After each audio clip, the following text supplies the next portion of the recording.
여기는 실적으로 우리 모세 선지자를 통해서 하나님의 놀라운 비전을 통해 적과 꿀이 흐른 땅을 향해 가고 그의 수종인 여호수아를 통해서 이제 이 가나안을 점령을 했습니다. 여호수아서에. 그리고 땅을 분배를 했어요. 그런데 그 땅이 분배를 이 12지파에게 나누어 줬는데 그 분배받은 땅들이 적이 아무도 없이 빈 땅이 아니라 토착민들이 살고 있고 다른 족속들이 미리 점령해서 거기 살고 있는 거예요. 그런데 하나님은 이스라엘 백성에게 그 땅을 준다는 거예요. 따지고 보면 주인이 있어. 주인이 있는데 이스라엘 백성에게 하나님이 그 땅을 차지하라고 주는데 이제 여호수아를 통해서 각 지파별로 땅이 나누어집니다. 쭉 나누어졌어요. 그래서 이 땅을 분할을 받고 그 지역으로 이동해서 보니까는 벌써 거기는 토착민이 살고 있고 거기를 주인으로 자기들이 딱 차지하고 있는 거예요. 그럼 하나님께서는 이 땅의 주인이시죠. 우주 만물을 창조하신 분이죠.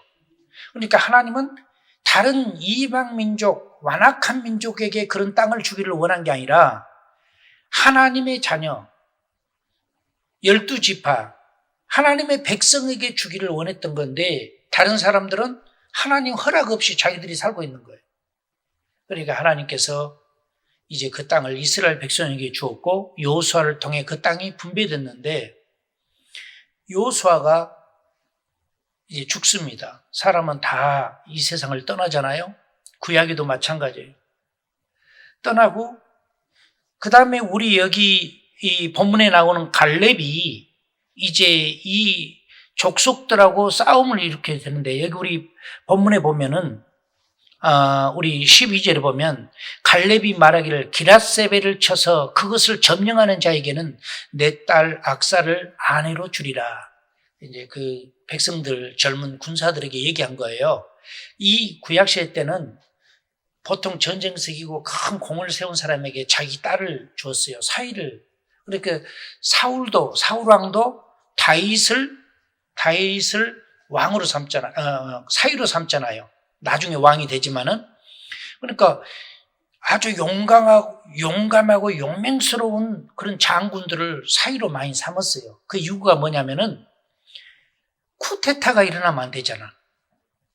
그래서 우리 한국의 역사도 보면 왕들이 와이프가 많은 이유가 뭐냐면은 그냥 막 이 사람도 좋아하고 저 사람 좋아서가 아니라 각 호족들 있잖아. 각 지역마다 큰 권세를 가지고 있고 이 사람들은 개인 군사들을 가지고 있어요.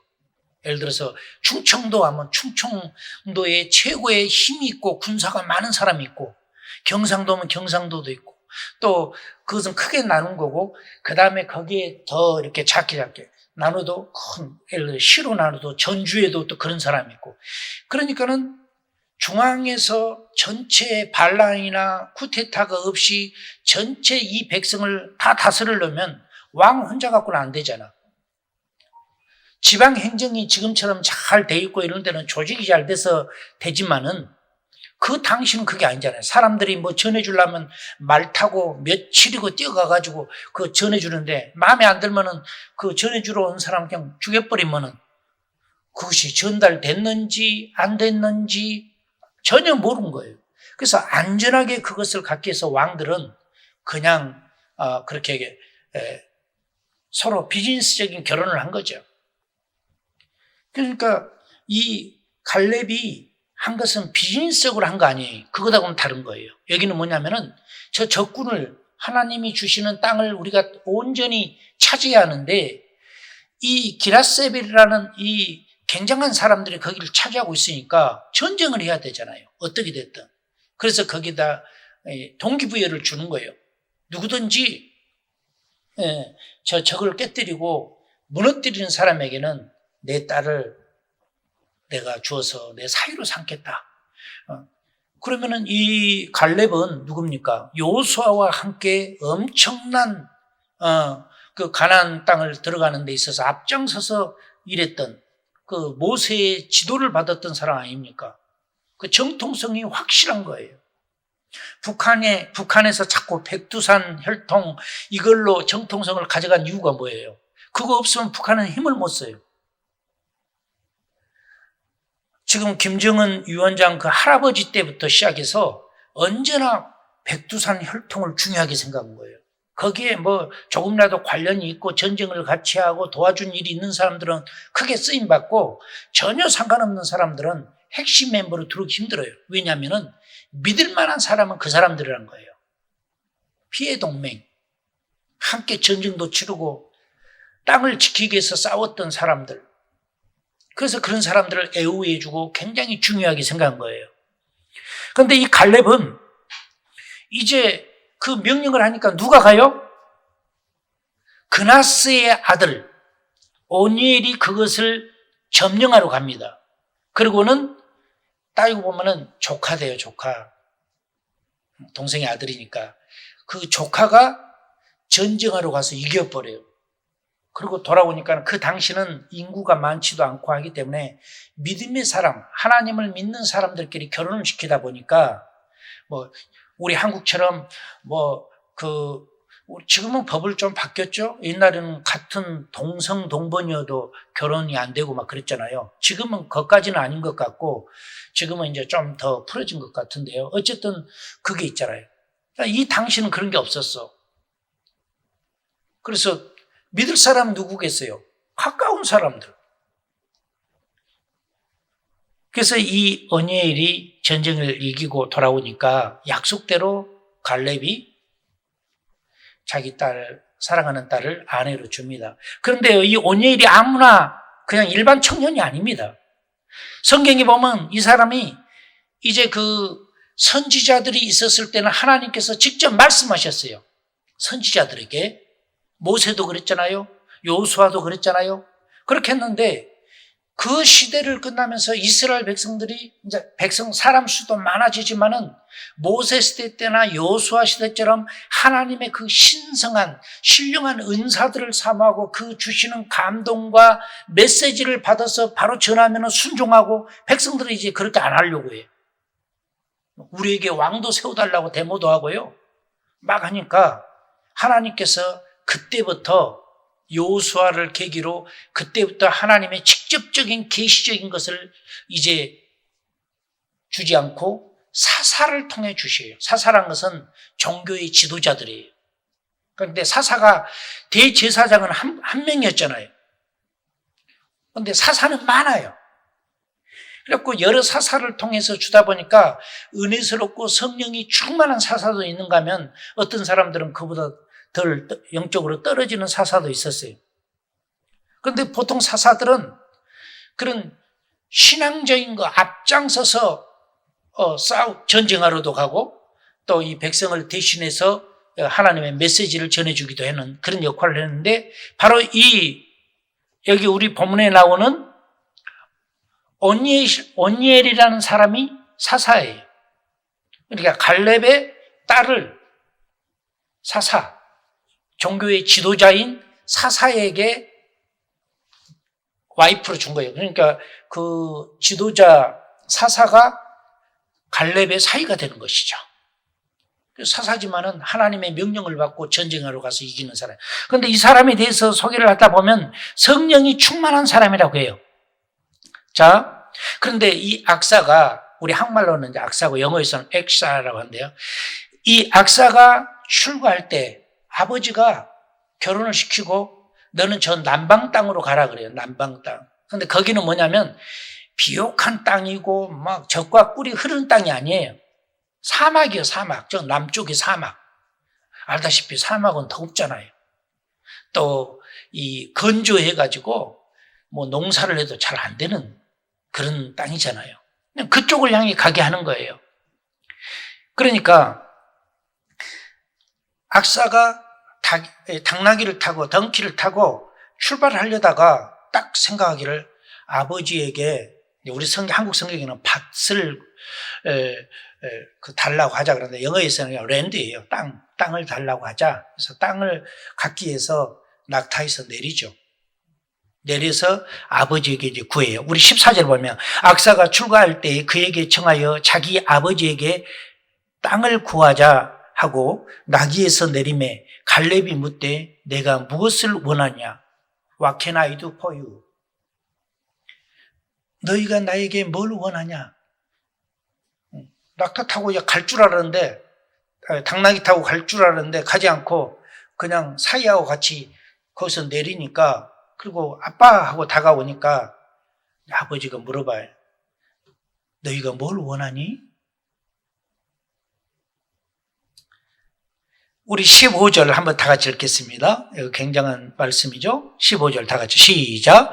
이르되 내게 복을 주소서 아버지께서 나를 남방으로 보내시니 샘물도 내게 주소서 하매 갈렙이 윗샘과 아랫샘을 그에게 주었더라. 달라간 거예요. 그냥 아빠 결혼한 기념으로 우리 갑니다 빠이 하고 가버렸으면 이거 못 받았을 건데 생각해 보니까는 아버지가 나를 전 남쪽 방향으로 보냈어요. 사우스 쪽으로 보냈는데 거기는 생각해 보니까는 가물고 그냥 비옥한 땅이 아니요. 근데 거기서는 꼭 필요한 게 뭐냐? 샘이 필요해. 신선한 물이 나오는 그 샘이 필요한데 거기에 광야에 샘이 어디 있어요? 모르잖아요. 그러니까 자기 아버지에게 나에게 땅을 주십시오. 무조건 남쪽으로 가서 너 알아서 텐트 치고 살아라가 아니라 정해진 땅을 달라는 거예요. 그리고 땅만 줄 게 아니라 샘물도 주십시오. 물이 나와야 가축도 기르고 먹고 살고 그럴 거 아니에요. 그러니까는 갈렙이 윗샘물과 아랫샘물을 주었다. 그렇게 얘기했습니다. 할렐루야. 여기 우리 본문에요. 아버지에게 복을 주셔서 하죠. 이 복을 우리 헬라에서 보니까 베라카예요. 베라카. 한번 따라합시다. 베라카. 전번에는 범사를 뭘 하겠죠? 파스. 이렇게 해서 매 주마다 하나씩 배우는 거예요. 베라카. 축복이라는 뜻이요. 자, 우리 옆 사람을 축복합니다. 베라카 하십시오. 네. 이것을 영어에서는 blessing이라고 하는데요. bless me. 나를 축복해 주세요. 이 말이죠. 그러니까 베라카, 축복이라는 거예요. 아버지요. 여러분 여기 성경에서 복이라는 개념, 우리 한국말로는 모두가 복은 그냥 한국말로 복자 하나로 끝내는데 달라요. 구약에서는 정확합니다. 그 히브리어라는 것은. 그러니까 같은 복이지만 여기 본문에서 주는 이 복자는 하나님이 나에게 주셔야 할 복이에요. 이것은 내가 노력해서 받는 복이 아니요. 이 복은. 자, 나중에 다른 복에 대해서 또 제가 얘기하겠지만요. 그러면 여기는 이 베라카는 축복이에요, 축복. 축복인데 많은 복이라는 단어 가운데 이 엑사가 용어를 선택해서 쓰는 게 뭐냐면 하나님이 나를 축복해 주는 그 복을 주세요, 그거예요. 히브리어로 뭐라고요? 베라카. 그 복을 달라는 거예요. 하나님이 나를 복 주는 거. 자, 이것을 얘기하는데 이것은 4가지 축복이 들어가요. 이 베라카에는 첫째, 부모의 축복. 창세기 27장 10절과 41절 또 신명기서 33장 1절에 보면 모세가 죽기 전에 이스라엘의 12지파에게 애언을 하면서 복을 주어요. 그 축복이에요. 그러니까는 부모가 자녀에게 주는 축복들. 여러분 자녀들 이제 잘 길러서 결혼할 때 엄마가 아빠가 축복해 주죠. 축복해 줘야죠. 잘 먹고 잘 살아라. 그것도 축복이에요. 그런데 너무 우리 크리스찬들이 잘 먹고 잘 살아 이렇게만 축복해서 되겠어요? 그래도 우리 멋지게 축복해 줘야죠. 나의 하나님. 내가 평생도록 믿어왔던 그 하나님이 너의 하나님이 될 거고 너희가 기도할 때마다 너희의 기도에 귀를 기울이셔서 너희들을 축복하고 응답하는 그 하나님이 너희들을 영원토록 축복하리라. 이게 부모가 축복해 줘야 돼. 그런데 보면 성경에 보면 그 아버지가 축복해 줬던 대로 12지파가 그대로 돼요. 이 엄청난 일입니다. 그래서 부모가 자녀에게 욕만 하지 말고 축복을 해주셔야 돼요. 축복을. 우리는 옛날에 유교 또 어렸을 때 기독교에 대해서 잘 모르니까 시골 같은 데서는 부모님들이 막 화나면 막 자기 자녀들에게 뭐 별 욕을 다 하잖아요. 장경동 목사님 얘기 들으니까 그 장경동 목사님이 살았던 시골에서는 아침에 눈 뜨면 욕으로 시작하고 저녁에 잠잘 때 욕으로 끝났다고 하더라고. 시골이. 그만큼 뭐 말이 일상화 되는 거지. 그 막 진짜 감정을 실려서 자녀들을 저주하고 이것은 아닌데 그냥 말이 일상화 돼가지고 막 그렇게 하는 거예요. 그런데 그 언어를 우리가 그 안 좋은 쪽으로 일상화가 되면 안 되고 우리가 하나님을 축복하는 하나님의 복을 전해주는 그런 일상화가 되기를 축복합니다. 부모의 축복이 있고 두 번째는 이 베라카라는 단어 안에는 하나님의 복주심이 들어있어요. 우리 레위기서 25장 21절이나 신명기서 11장 26절에 보면은 하나님께서 우리 사람들을 어떻게 축복하고 하나님의 그 신실한 복을 어떻게 주는가에 대해서 성경은 정확히 얘기하고 있어요. 그러니까 이 베라카라는 단어는 하나지만은 네 가지 축복이 거기서. 첫째, 사랑, 아버지가 부모가 자녀에게 주는 축복. 두 번째는 하나님이 사람에게 주는 축복. 세 번째는 사람이 주는 축복이 있어요. 잠언서 10장 6절과 잠언서 28장 20절 보면은 여러분이 같은 그 자녀가 아니어도 같은 형제여도 또 뭐 친한 친구여도 어렵고 힘들면 야 힘내라. 내가 너 축복한다. 또 우리가 중보적으로 기도도 해주잖아요. 기도라는 게 그렇게 중요한 거예요. 여러분 기도는 막 필요한 것만 구하는 것이 기도가 아니라 여러분이 남을 위해서 기도하고 여러분이 사랑하는 사람을 위해서 기도해 주는 그것이 우리 눈에는 안 보이지만 엄청난 역사가 있어요. 우리가 전화를 하죠. 그래서 전화를 하면은 우리는 여기에 있지만은 서울에도 전화가 되고 미국에도 되고 전 세계 어디든 전화가 되잖아요. 눈에는 안 보이잖아요. 우리 말이 어떻게 거기까지 갈까? 핸드폰으로 전화하는데 그러나 금방 걸리잖아요. 상대가 받기만 하면은 바로 그냥 연결이 되잖아요. 기도는 그보다 더 빨라요. 세상에 전화는 돈 내야 돼, 매달. 자동으로 이체가 됐던 무엇으로 보내든 간에 돈 내야 되지. 그러나 하면 끊어져.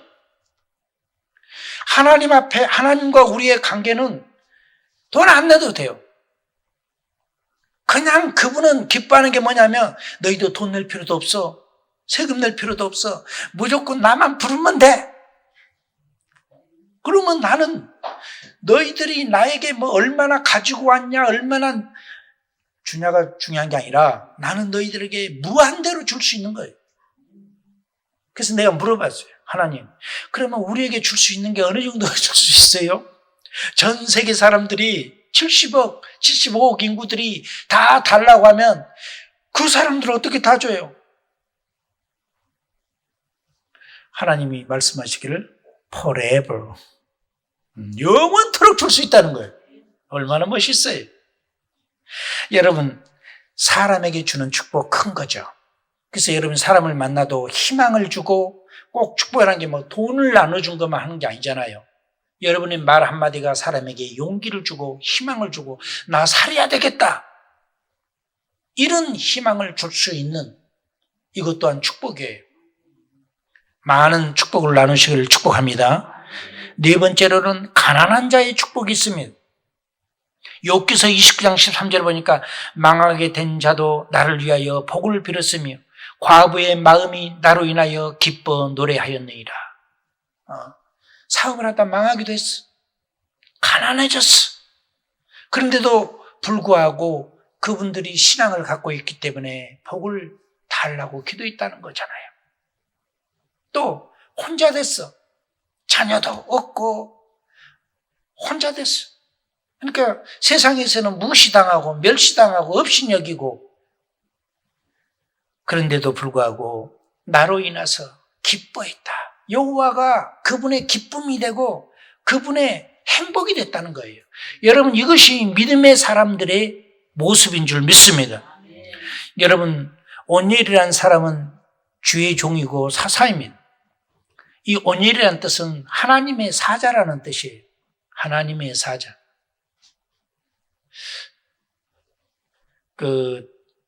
영어 이름, 바이블 이름을 짓기를 원하도 이름도 괜찮을 것 같아. 어니엘. 예. 다니엘은 있어도 어니엘 없잖아요. 어니엘. 어니엘의 뜻이 뭐야? 하나님의 사자. 얼마나 멋있어요. 하나님 사자. 하나님 사자가 뭐예요? 하나님을 대신해서 이런 사람들. 하나님의 메시지를 전해주는 사람. 여러분, 하나님의 그 놀라운 축복을 역사가 있는데, 그러면 이 엑사라는 이 여인을 보면, 이 엑사라는 이름, 이 갈렙의 딸의 이름을 보면은 이름의 뜻이 있는데요. 발목 장식이라는 뜻이에요. 발목의 장식. 그 여자분들 발목에다가 뭐 이렇게 달고 다니고 이쁘게 하고 다니고. 이 고대 때도 그렇게 했다니까요. 오늘날만 그런 게 아니라 고대 때도 좀 멋지게 다니죠. 우리 한국은 좀 이렇게 그 현대식 문화적인 것을 많이 가다 보니까 고전적인 거 보기 어렵지만은, 예를 들어서 뭐 세계 속으로 여행 뭐 이런 거 보면은 여러 부족들이 있잖아요. 산속에 살고 이런 사람 어떤 부족은 아주 겁이 날 정도로 귀에다 구멍을 냈는데 귀 구멍이 얼마나 큰지 뭐 이렇게 늘어져 가지고, 또 목에다 뭘 엄청 걸기도 하고. 근데 그게 미인이래요. 그렇게 해야 된대요. 또 뭐 상어 뼈, 나무 뼈 같은 거 막 이렇게 만들어서 귀에다 꽂고 다니는 사람도 있고 막.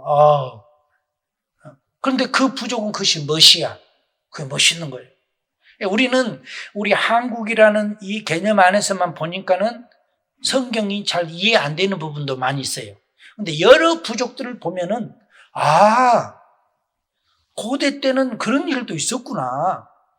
오늘날도 옛날 조상적부터 물려받아서 가졌던 그 풍습을, 습관을 그대로 가지고 있는 전 세계에 많은 부족들이 많잖아요.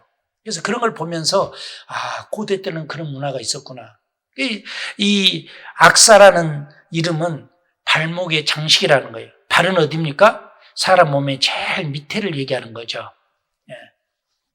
땅하고 가장 가까이 있는, 그걸 얘기하는 거예요. 여러분, 우리 여인들 가운데 성경에 기생 라합, 룻 이런 사람들은 굉장히 유명한 사람이에요. 굉장히, 그러죠? 라합은 우리 예수님의 조상에 들어가잖아요. 비록 자기의 신분은 귀생이었지만은 나중에 그 하나님의 사람들을 도와주고 해서 그로 인해서 이제 그 조상이 되는 그런 것들을 우리가 보게 됩니다. 그런데 이 악사라는 이름은 별 몰라요. 사람들이 그런 딸이 있었구나. 그래서 결혼했나 보네. 이렇게 끝나요. 그런데 이 악사는 성경에서도 간단하게 여기에서 나오죠.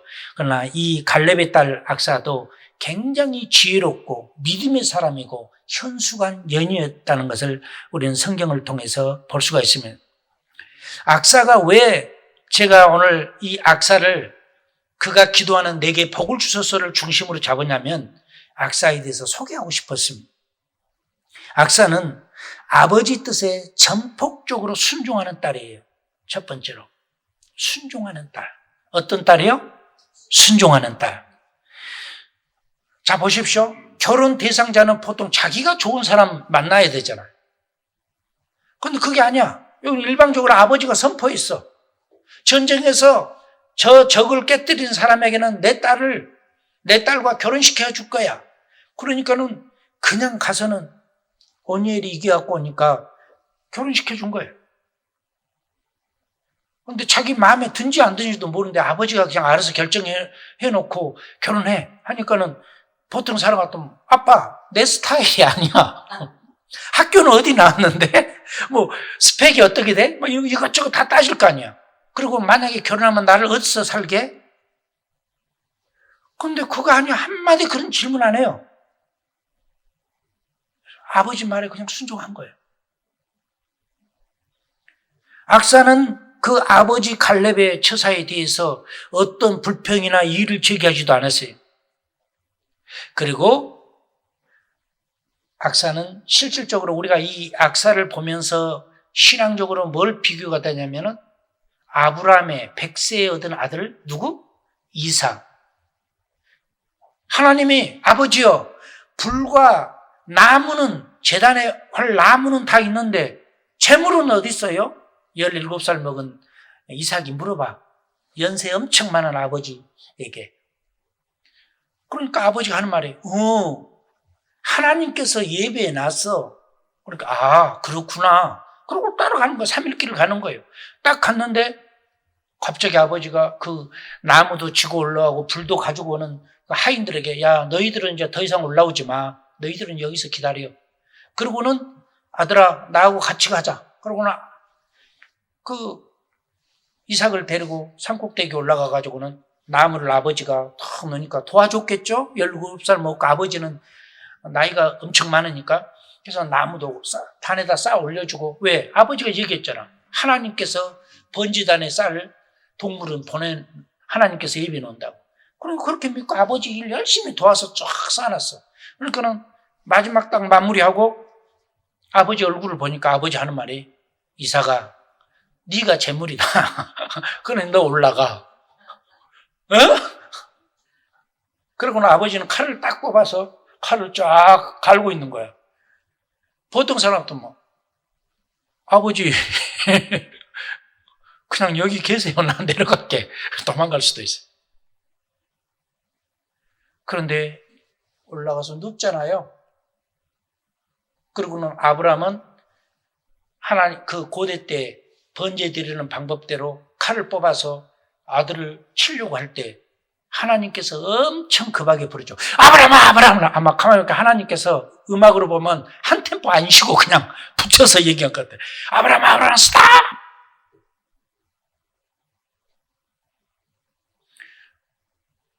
내가 알았다. 하나님이 놀래버린 거예요.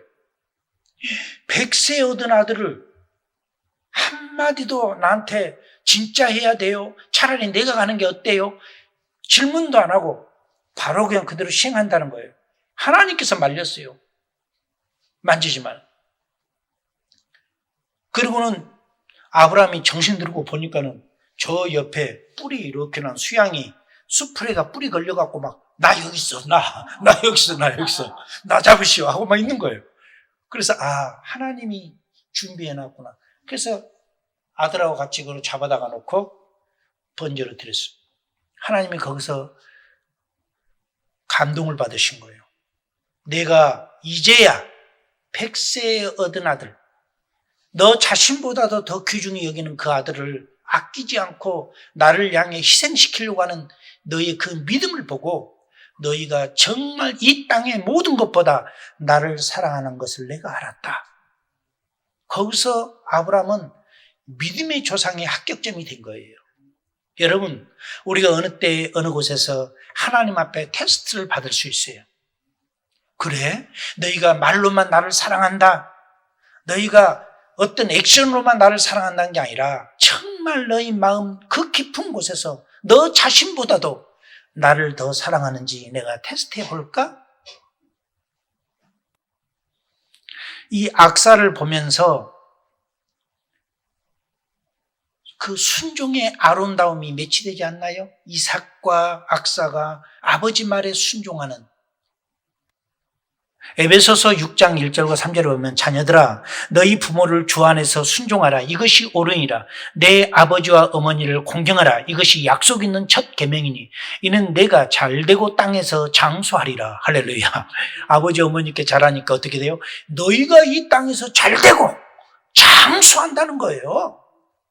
야, 얼마나 멋있습니까? 하나님은 그러니까 얼마나 우리를 사랑한지. 요즘 사람들 건강하고 오래 살고 싶어서 막 좋은 거 많이 먹고 운동도 많이 하시고 너무 좋잖아요. 귀한 일이에요. 그런데 더 중요한 것은 뭐냐면 그것만 해갖고 장수한 게 아니라는 거예요. 너희가 이 땅에서 잘 되고 진정 장수하려면 내 부모를 공경하라. 이삭이 공경했고 악사가 아버지 말에 순종했어요. 이 메마른 땅 남방으로 가라는 말에 순종하고 악사가 생각할 때는 더 좋은 땅 기름진 땅도 있는데 왜 하필하고 아빠는 나에게 저 남쪽에 메마른 땅으로 가라 할까? 네게브라는 것은 그 사막을 얘기하는 거예요. 그 사막을 얘기하는 건데 그거는 굉장히 메마른 땅이고 농사하기도 힘들고 그런 땅으로 이제 가게 된 거죠. 그래서 그가 필요한 것이 우물이에요. 두 번째로는 악사는 겸손한 자세로 복을 구한 여인입니다. 남편 오니엘과 떠나기 전 악사는 겸손하게 아버지 갈렙에게 한 가지 소원을 말합니다. 그런데 어디서 겸손한 거 알아요? 덩키에서 내리잖아요. 낙타에서 내리잖아요. 여러분, 자기보다 높은 사람은요, 예를 들어 장군이 전쟁에 승리하고 탁 말 타고 들어올 때 밑에 신하들이 있는데 장군이 말에서 탁 내려갖고 신하들에게 뭐 인사해요? 그렇지 않잖아요. 말 위에서 명령하고 말 위에서 하는 거예요. 그런데 이 악사는 남편과 함께 당나귀에서 내려요. 그냥 말에 앉아서 아빠 나 지금 가려고 하는데 땅도 주고 샘도 줘. 얘기할 수 있잖아요. 왜? 당당하게 구할 수 있죠. 자기가 원해서 간 게 아니라 아버지가 그냥 알아서 그냥 배필을 짠매주고 거기서 간 거기 때문에 아빠 나 가기는 가는데 이거 필요해 얘기할 거 아니에요. 야곱은 와이프를 얻기 위해서 삼촌 집에서 14년을 종처럼 살았죠.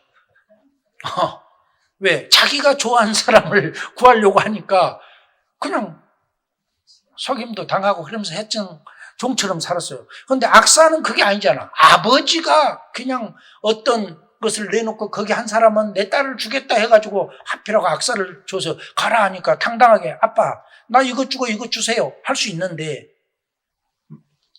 당나귀에서 내려가지고 아버지 앞에 겸손하게 얘기하잖아요. 딱 내려서 보니까 딸 눈치를 보니까 뭐가 저 딸이 지금 필요한 거 있네? 그래서 너 뭐 필요하니? 그렇게 물어보는 거예요.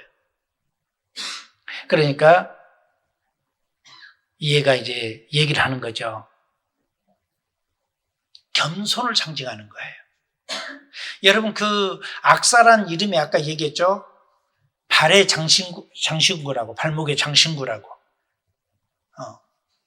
그러니까 사람의 신체 가운데 맨 밑에 땅하고 가장 가까운 게 발인데 거기 발목에다 치는 장신구라는 뜻이에요. 이름 뜻이.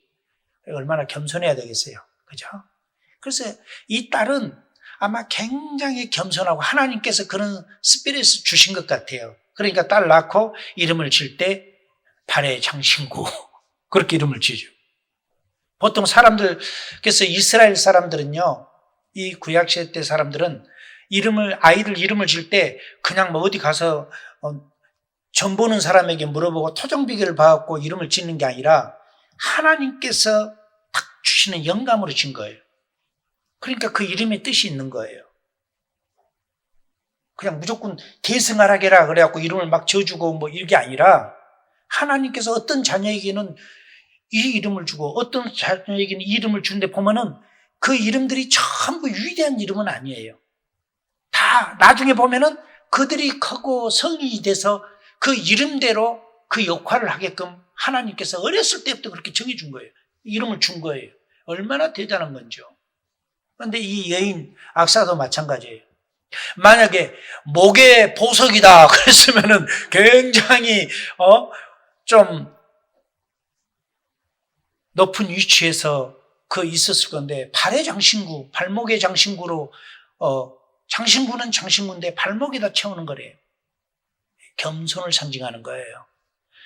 예수님께서 본래 하나님과 동등하셨죠. 예수님이 하나님이셔요. 그런데 그분이 여러분과 우리 인간들을 구원하고 우리 죄를 구속해 주시기 위해서 사람의 형상으로 이 땅에 오신 분이에요. 요한 사도는 말씀이 육신이 되어 이 땅에 오신 분이 누구라고요? 예수님이에요. 말씀, 거기서 말한 말씀은 로고스예요. 로고스는 하나님을 두고 하는 말이에요. 하나님이 사람의 형상으로 이 땅에 오신 분이 예수님이에요. 그러니까 하나님이 사람의 형상으로 내려오는 그 자체가 얼마나 겸손한 겁니까? 비교할 수가 없죠. 왕이 일반 신하가 됐다는 것도 유명하고 존경받을 만 하겠지만은 왕의 차원이 아니잖아요. 하나님은 왕 중에 왕이지만 신 중에 신이시고 우주 만물을 창조하시는 모든 권세와 능력, 모든 것을 가지고 계신 분이 모든 것을 할 수 없는 질그릇과 같은 금방 깨져볼 수 없는 연약한 인간의 모습으로 이 땅에 내려오셔서 3년여 동안 인간의 모습으로 사신 거예요. 세상에서 가장 겸손한 자가 누구냐? 예수님이셔요. 그런데 우리는 여기 악사를 보면서 예수님의 겸손, 하나님 대 사람처럼 이 땅에 오신 분, 종교의 지도자로서 최고의 지도자의 딸인데도 불구하고 아버지에게 얘기할 때 낙타에서 내려서 덩킹에서 내려서 자기 아버지께 구하는 그 겸손함. 여기 보면 성도들의 겸손을 얘기하는 거예요. 갈렙은 목회자죠? 영적 지도자죠? 딸은 성도를 상징하는 거예요. 성도님들은 언제나 하나님 앞에 겸손한 삶이 되기를 예수 이름으로 축원합니다. 히브리서 5장 8절과 9절에 보면 그가 아들이시라도 받으신 고난으로 순종함을 배워서 온전하게 되었은즉 자기를 순종하는 모든 자에게 영원한 구원의 근원이 되시고, 예수님을 두고 하는 말이에요.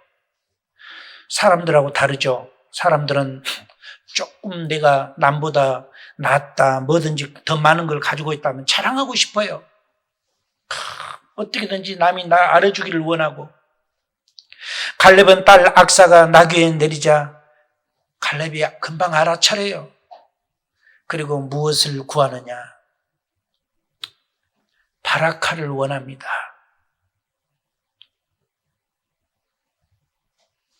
그 바라카의 축복을 하나님께서 바로 이 딸에게 주었습니다.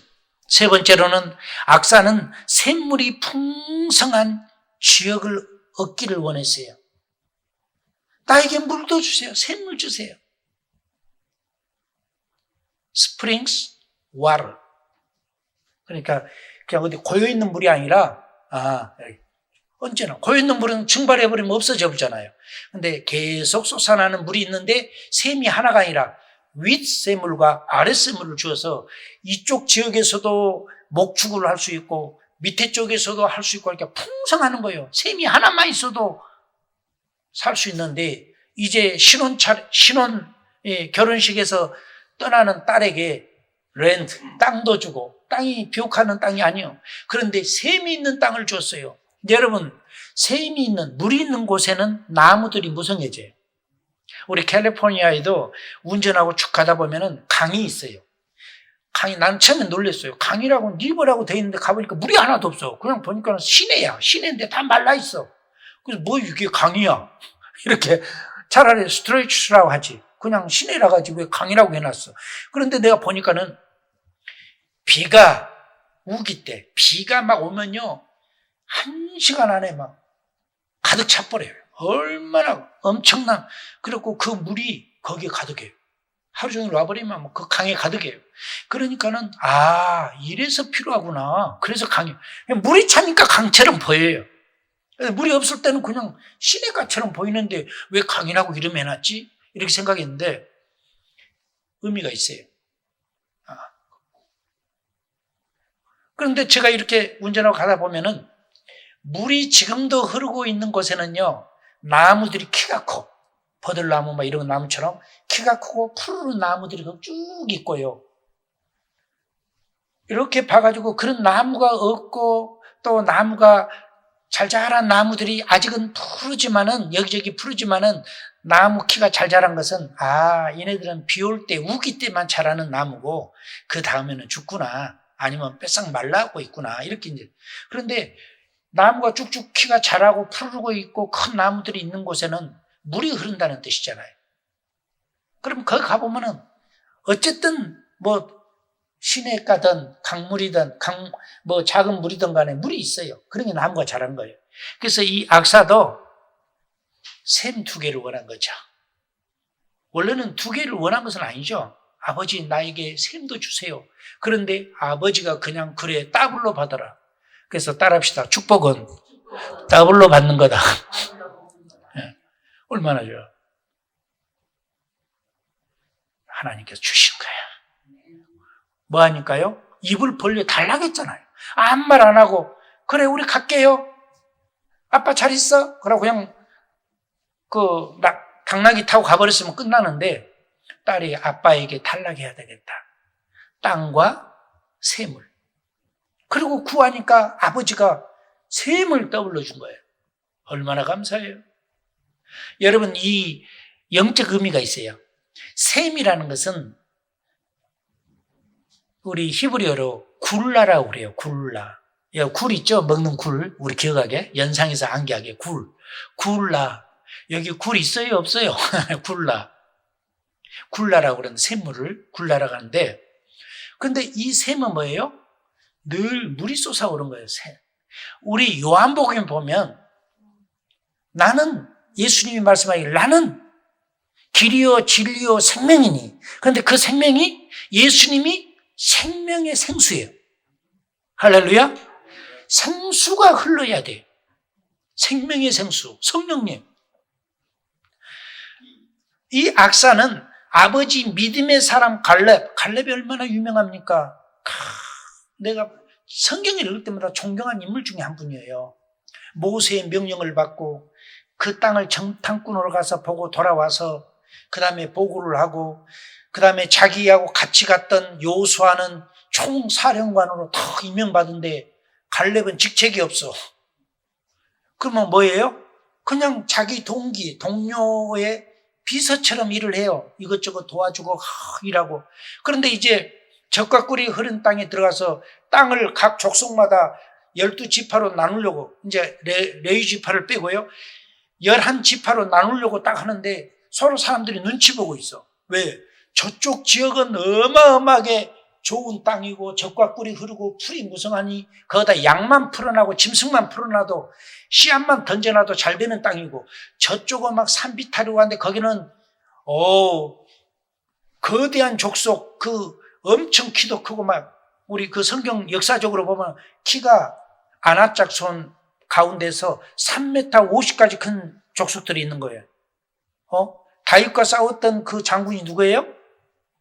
골리앗이 그 족속이거든요.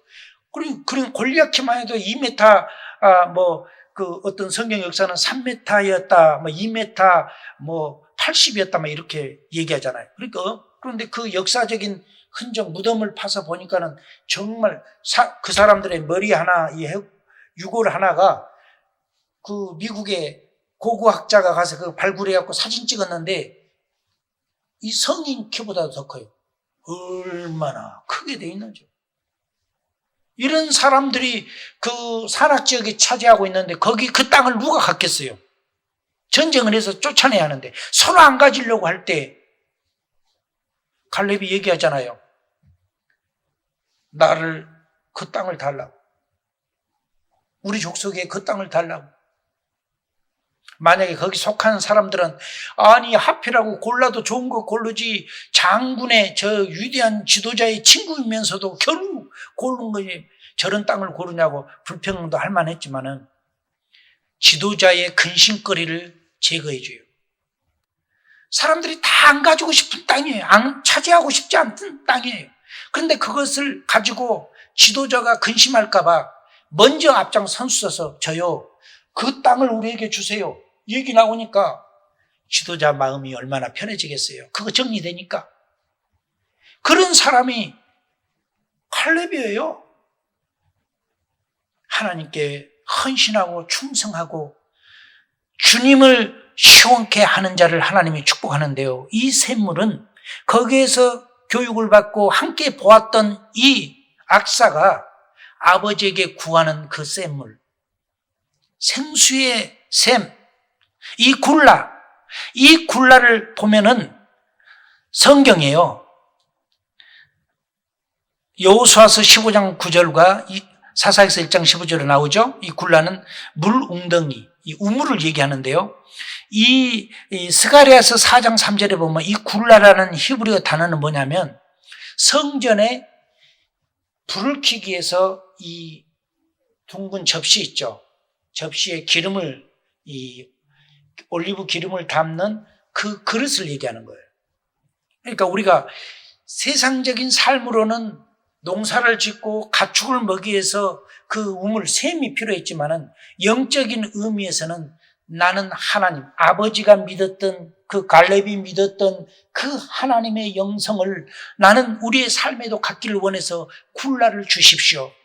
영원히 마르지 않는 그 생수, 영원히 솟아오르는 예수 그리스도의 그 생명이 있는 그 샘을 주십시오. 그래서 스가랴에서는 그것을 가리켜서 바로 성전 등대의 맨 꼭대기에 기름을 붓고 24시간 불을 끄지 않는 그 불은 성령의 불을 얘기하잖아요.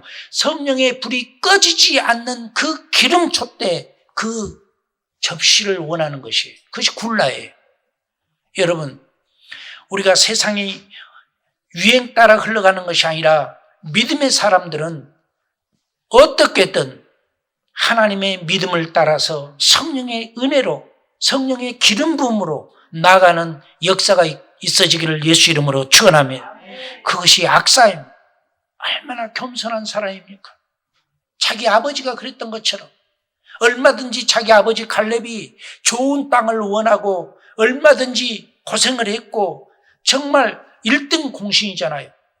그런데도 가장 천박하고 가장 쓸모없고 거기에 엄청난 거인족이 살고 있는 그들하고 전쟁을 해야 할 그 땅을 원하는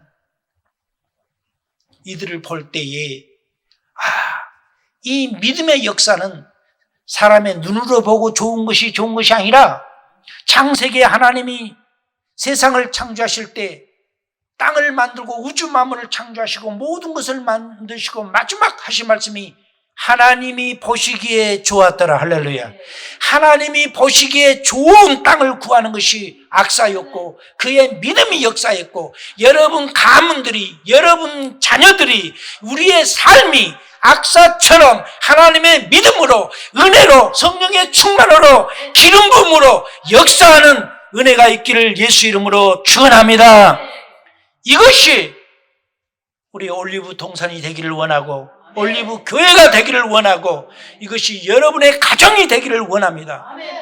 어떤 일이 있어도 여러분 가정에 생수가 넘쳐나는 역사가 있기를 주의 이름으로 축원합니다. 우리 기도하겠습니다.